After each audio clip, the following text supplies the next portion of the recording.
Hey, hello. This is Ash, and welcome to Action Reaction. Today I have a new setup and some friends from The Mandalorian. I also have a new friend. Please meet Dean. Dean, say hi. Thank you. He's named after Dean Winchester from The Supernatural. And today we have the action figure review for Kuill from The Mandalorian Season 1. We have him in our hand, and this is what the box package looks like. The new wave, this is phenomenal. Please have a look at the mosaic from the side, from the left hand side to be specific, where we see Kuill, and in the background we see Kuill and Mandalorian. And this is where we see the character profile for Kuill along with his number 7 from the Mandalorian line. Let's move and look at the right profile with a small display to show you the action figure. This new packaging, this is like out of the world. I do remember the old black and red series, but this is like on a different level. I'm very pleased to have this packaging. Now, let's open the package. Let's bring Din back into the picture. Let's get those tapes cut. We have four tapes, and I think for some of the figures we had 6 or 7 of them. Yeah, I think saving the tapes, thinking about environment, that's a very good plus from Hasbro. Okay, thank you, Dean. Thank you. Let's go ahead and open the package. Okay. All right, there it is, the marvelous Kuill in my hand. Of course, in his protective packaging, that's what I'll guess. So just looking at the package, we have the action figure for Kuill. Oh, that's an outer covering which we remove. Let's set it aside. The instruction manuals, just ensure that we are safe while handling this figure. Uh, Again, we have the Kuill action figure with a particular blaster for Kuill. I'll try to find the name of the blaster, but just look at them. Just out of the package, this looks brilliant. If I look this and have a comparison with the character profile or the character picture of Kuill, I think they match very well. Now that we have him out of the package, and that's his gun. This gun, it gives me sort of the gun for the Javas. I'm not sure if this is going to fit in his hand, but let's have a look at that when we are doing our profile. Here's Kuill down on a white background just to ensure we are able to capture all the details. Let's look at his blaster first. I was not exactly able to find the name of the blaster, so if anybody does know, please write that down in the comments. But assuming the blaster, this very much looks like what the Javas had. So I have a concern as to how this will fit in the hands of Kuill. Now what we have is a strap which was similar to what Cara Dune's blaster had. This particular blaster is well articulated if you see. All those small lines, all those small details are very well available on those blasters. Let's look at the action figure. He has a helmet with his goggles. I don't think so those goggles can come back on his eyes. Let's try and look at, the range of move. Oh, the helmet comes off. Oh, this I was not aware of. So the helmet from his head does come out. That will give us quite a lot of independence in terms of the toy photographers, trying to recreate the scenarios from or the scenes from the Mandalorian. This helmet is extremely detailed. One problem, if the goggles were a bit movable, that could have added variety of poses or variety of action photography. Let's again have a look at the figure without the helmet. This is a pretty clean figure. I see they have tried to capture a lot of detailing. If we just look around, turn around these features, there is a sachet on his back. That is a very good touch, to recreate the scenes from, the chase in Navarro. That will be very well.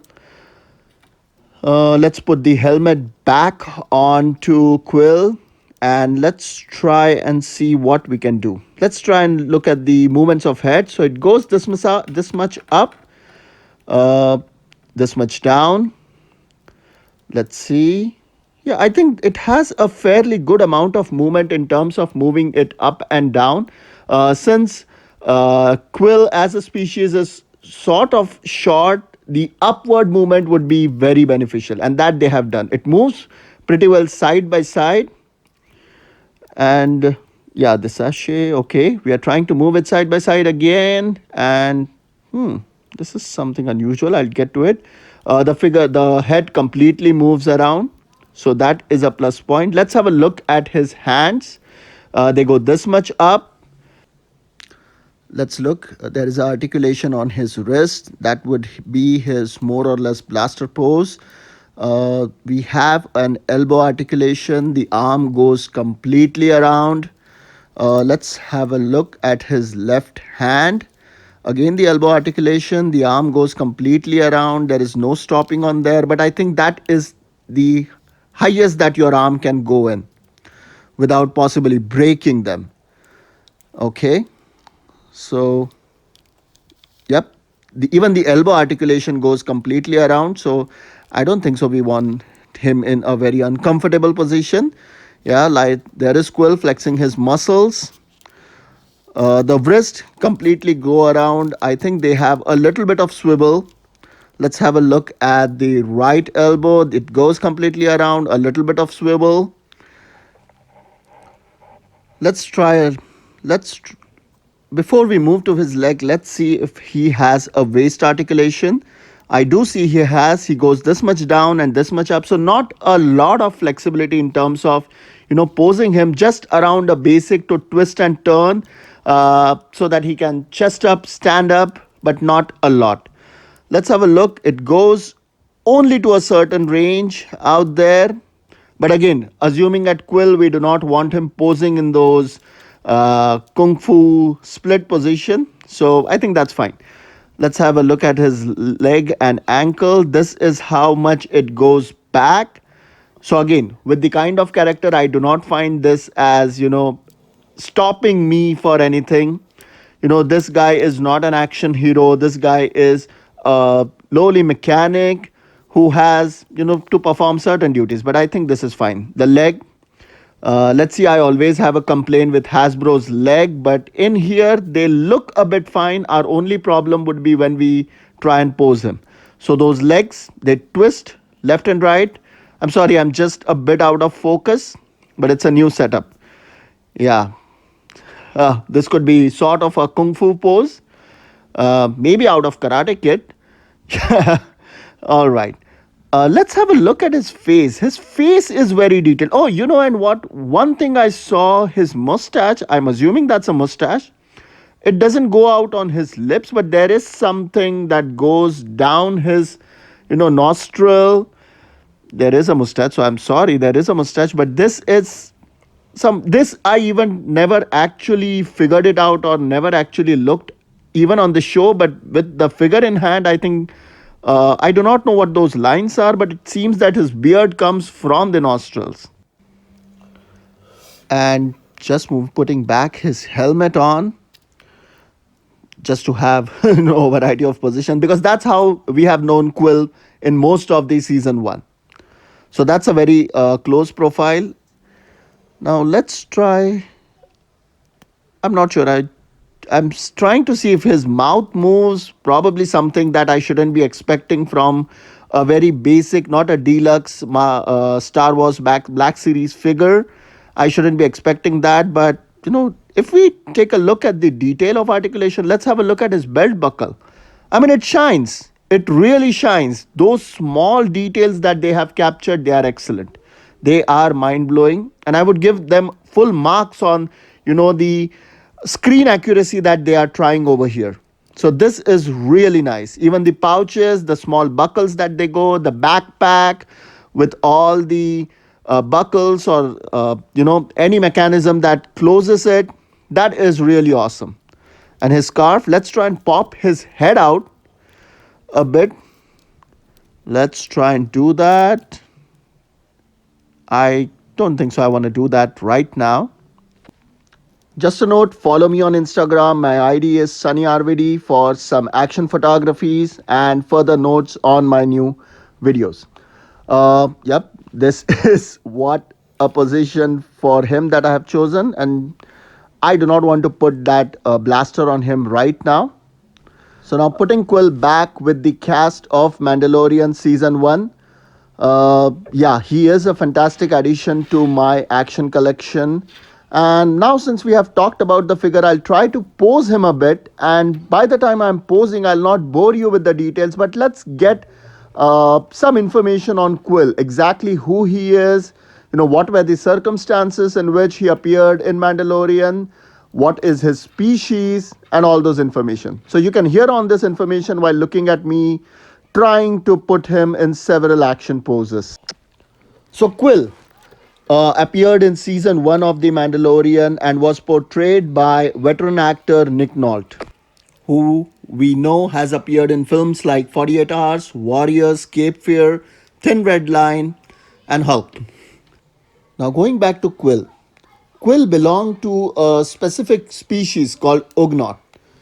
They were more or less prominently featured in The Empire Strikes Back during the carbonite freezing scene of Han Solo, and they also have some appearances in Star Wars, the Clone Wars series. Before moving to Kuill, I am trying to look at, how best I can put out that rifle, but it seems that rifle is going to be a hindrance. So I'm just going to take him out and try to pose him in a different uh, variations possible.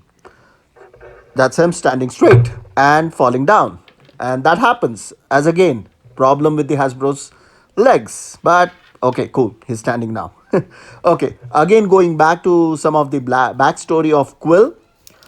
So Kuill, he was, as we know, in the servitude of Galactic Empire, he was utilized for his craftsmanship and his mechanics skills. Now he earned his freedom from Galactic Empire and settled on a distant planet of Aravalaf 7 to work as a moisture farmer.